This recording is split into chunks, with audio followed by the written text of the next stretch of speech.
Yeah, this thing's a beast. Nah, it's throttling. It's throttling on its own. This is insane. This is insane. Oh my God, no. Ah.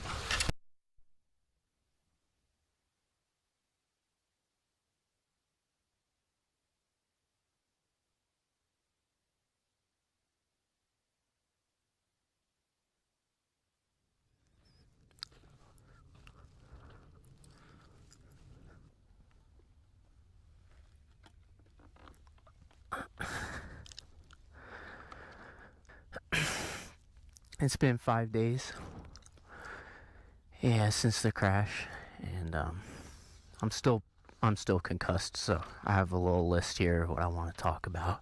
That was a long fall. I had already accepted halfway through the fall that I was going down, like when I was on top of the bars. And I keep thinking back, like if I didn't accept that I was going down, could I have saved it? It just all happened so quick. I landed almost entirely on my forehead right here, and on my face and on my right side. It's the hardest I've ever hit my head, and it was right in the part of my helmet. It's an old helmet where there's not that much padding left, so it actually broke the skin even through the helmet on my forehead. I can't post a photo of it, but it looks something like this on my forehead. I absolutely destroyed both of my knees, and both the impact and the road rash on the knees was pretty devastating. But I'm able to walk and they're not broken. Decent bit taken out of my left hand, and just the entire right side of me, all of it, road rashed and purple, bruised.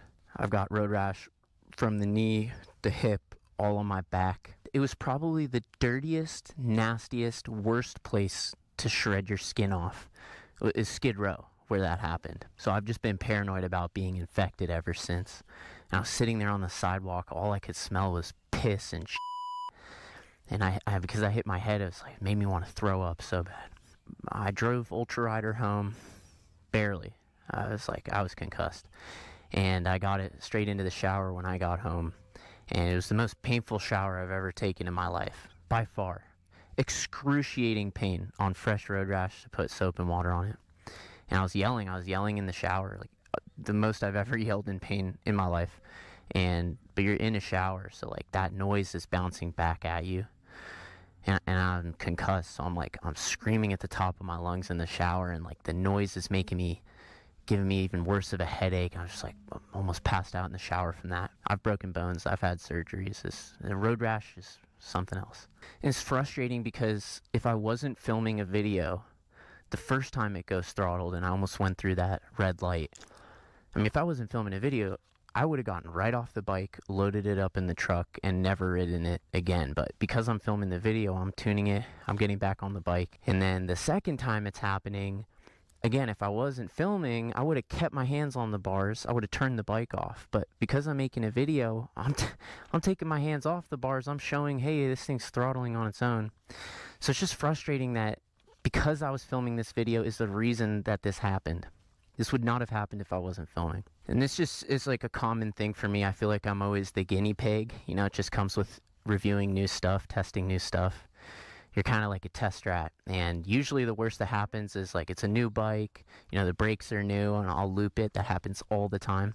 And it really reminds me that you can have all the money, you can have all the bikes, you can have everything in the world and still have a ton of issues and worries. But when your health becomes an issue, nothing else matters. They say a healthy man has 100 problems and a sick man has one. As like ridiculously obvious as that sounds, when you're put in a position like I've been in the last 5 days, it's all you can think about is, man, I had it so good and I didn't even appreciate the health until it's taken away. Jim always says, you know, we ride today so that we can ride tomorrow. And yeah, he's spot on. With a concussion, I mean, it's an invisible injury. And the last time I got a concussion was 3 years ago on the Stomp 2.0. I crashed into that bush. And I didn't know anything about concussions. I didn't give myself any time to heal. And that concussion lasted over 3 weeks. It was brutal. So this time when I knew I was concussed, even worse than the last time, I said, okay, I'm going to do it right. And I'm going to just lock myself in a dark room for the last 5 days. This is the most time I've taken off in my entire career. The last 5 days. I have never taken 5 days in a row off for the last 6 years. You know, posting one video every Saturday. It takes a week to make a video, so, you know, even the idea of taking 1 day off has not been an option for me. So being forced to take 5 days off like this has been like weirdly stressful and kind of disappointing that, you know, the one time I actually give myself a break, I'm like dying. And it doesn't look like it. Like, I'm walking, I didn't break any bones, but the concussion, like I said, it's an invisible injury, and it's scary because you don't feel like yourself. You feel tired. I'll actually have my list here because I can't even tell you everything. You're confused. The smallest things are exhausting. Like, even just thinking about something, you're just exhausted. I've had this headache. I'm sensitive to light, and I've totally lost my appetite. I've probably had 2,000 calories since the crash. Like, anytime I put food in my mouth, I want to throw up. And it's not a good feeling when you don't feel like yourself. Like, you are your brain, and when your brain's healing from an injury, it's scary. Just terrified to think what my head and brain and face would have looked like if I didn't have the full face helmet on. I fell directly on my face. I'm finally retiring my original helmet. I filmed over 400 videos with this one helmet. It's the only helmet I've ever used. I've already hit my head in it countless times, and you're supposed to replace it after hitting your head once. So I'm gonna retire this like very sentimental helmet to me. It really feels like part of me. It is part of me. I might put it into a glass display case and hold on to it, but I'm wearing the new setup right now. Hopefully it doesn't look too different. I feel like the collarbone would have been the first to break. You should see how bruised I am on this side. Usually that ends up in a broken collarbone, but man, these vegan bones, they lasted this one. Been vegan like 10 years, so I'm sure if I broke my bone or a couple bones, people would be, oh, you need some milk. But did you know there's actually 50% more calcium in almond milk than in cow milk? But I just want to say thank you to the countless comments and messages and TikToks and posts about wishing me the best. I'm actually going to start crying. It really means a lot because it is scary and lonely recovering from this. And I really appreciate that. I just need some time to recover from the concussion. The road rashes, whatever.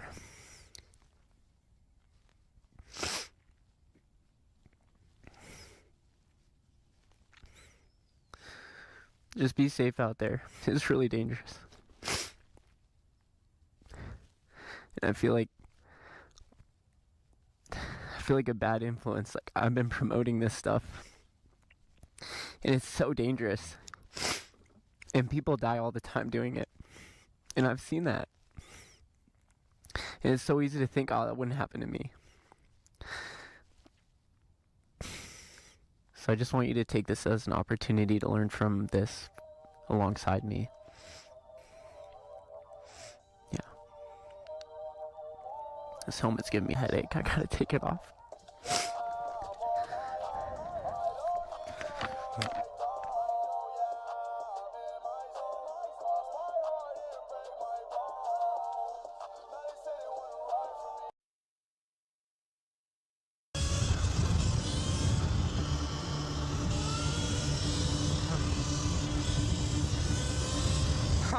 I don't think Surronster. Oh my god, his bike is throttling without him.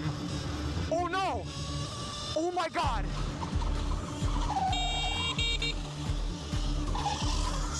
Fuck, dude. Oh my god. Dude. I got it all on camera. I saw, and you hit a pothole in it. Bro, are you okay? Oh my god. Dude, that just scared the fuck out of me. That's, oh my God. Oh my God, dude. I will be here ASAP. The reason why I was rushing to go pick him up in the truck was because I've seen many crashes like this happen before, and he hit his head really hard, and even though he said he was okay, I knew for a fact he was gonna have a concussion, and in the moment, you might not really feel it that bad, but when all the adrenaline wears off, your head starts to really hurt, and it can get pretty bad, so I wasn't gonna take any chances, so I grabbed the truck and I went to go pick him up as soon as I can before anything got worse. This is genuinely the perfect example why full face helmets will save you. He, I'm pretty sure, has no head injury. It's just his body. If he had a half shell on, he would have went jaw straight into the ground. He probably would have lost a couple teeth.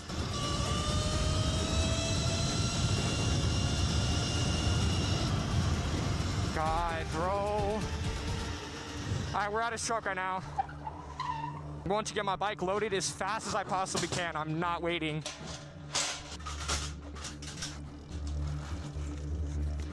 All right, thank you so much. I'll be there as soon as I can.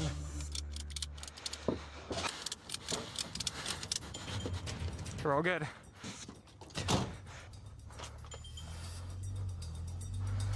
That was genuinely terrifying. Bro, everybody, please wear your helmets, please, like genuinely.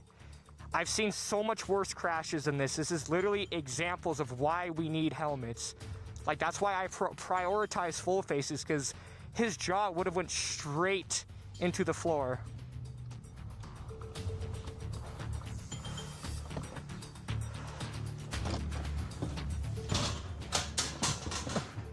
Dude, I mean, look at his handlebars.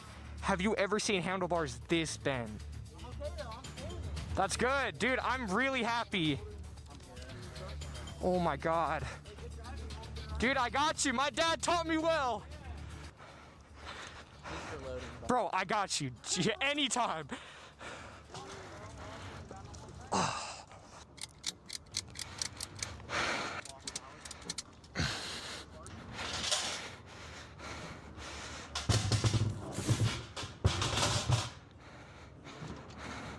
All right, that's the end of the video. I don't even have an outro, so bye.